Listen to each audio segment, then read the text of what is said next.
Hi guys, welcome back to my channel. Today I'm going to show you how you can view the match stats during the match at any point of uh, time. So let's get start.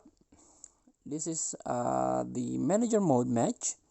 But before it, I made this video is for beginner that new into this game. Previously this game is I mean FIFA Mobile, but right now it's EA Sport FC Mobile 24. So let's get started by tapping this one, the tactic button, and this one, match stats. Tap the match stats. Oh, we are going to see the replay first.